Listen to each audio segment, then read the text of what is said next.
Hi everyone, it's Suzanne Tucker with Generation Mindful. Thank you for joining me for Feelings Friday, number 16. And this week we have a special edition in honor of my dad who passed away on Sunday. So I thought I'd share a little bit about him and his life with you. And he's the inspiration for our mantra this week. So we're going to start with our mantra, which is I'm having my best day yet, which was how my dad lived his life. So let's just close our eyes, open our hearts, uncross our legs, and just let your hands rest on your heart. Take a deep breath in, deep breath out, and just marinate in those words. I'm having my best day yet. Breathe it in, breathe it out.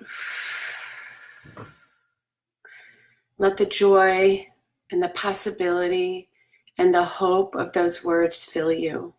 Breathing in, I'm having, breathing out, my best day yet. So how did this become the words, the 6 words to summarize my dad's life? An 85-year-old man who knew how to squeeze the fun out of every day. Every bit of fun God intended for him, he was able to get. And he did it every day, right up to his last.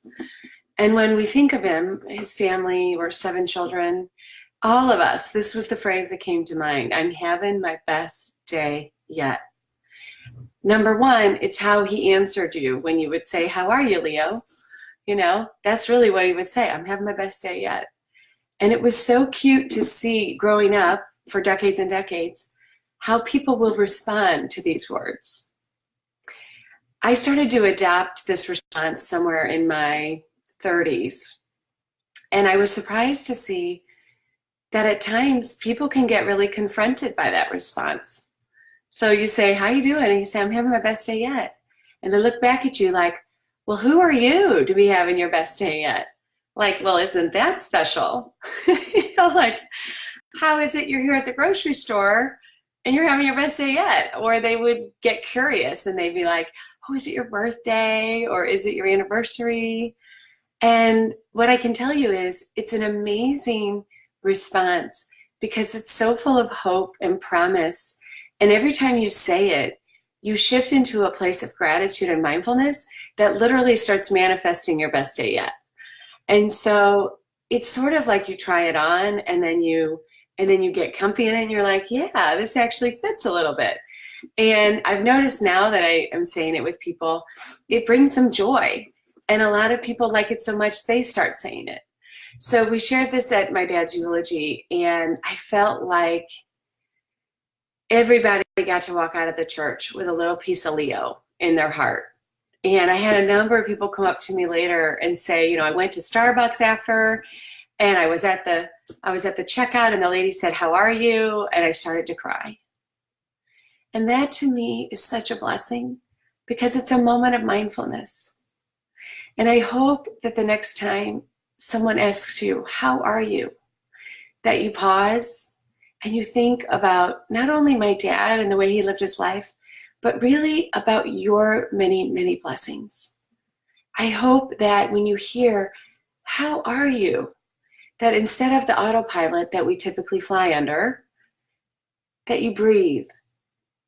You just take a deep breath in, deep breath out, and you check in. How am I? You know, really, that's a profound question.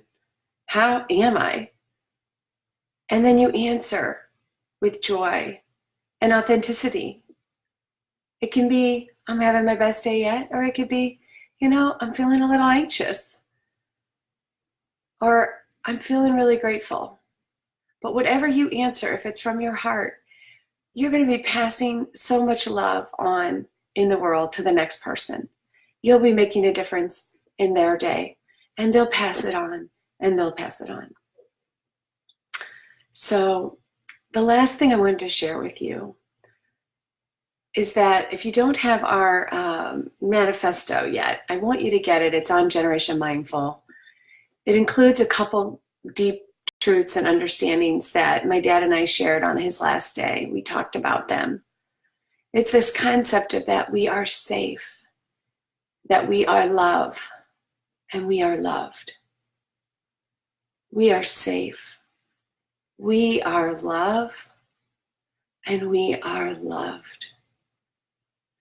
These are the words when we are preparing to transition that bring us great comfort, that bring us a deep sense of inner knowing that is truth, that we say, yes, yes, I am safe. Yes, I am loved, and I am loved. And I want you to know when I was saying those words with my dad on his last day, he couldn't speak. But he answered back with his whole body. And he told me, that's it, sweetie. You got it. And it wasn't like a relief to hear these words through his body. It was an inner knowing, like, yes, yes, yes, we are safe. We are love. And we are loved.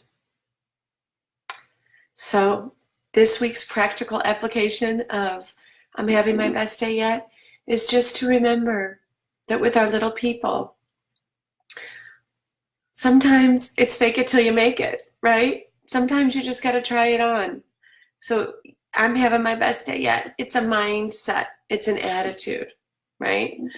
And this whole idea of feeling safe and loved is the greatest comfort of all that we can give our kiddos, or really anyone in this life. So I hope that speaks to your heart this week. I hope you have a chance to play with those words and bring them into your life playfully with the people you love. I hope they bring you more joy and less stress. And thank you for letting me share about Leo Hadley McDonald Sr., a great, great man whose love will never die. Thank you all so much. Bye-bye.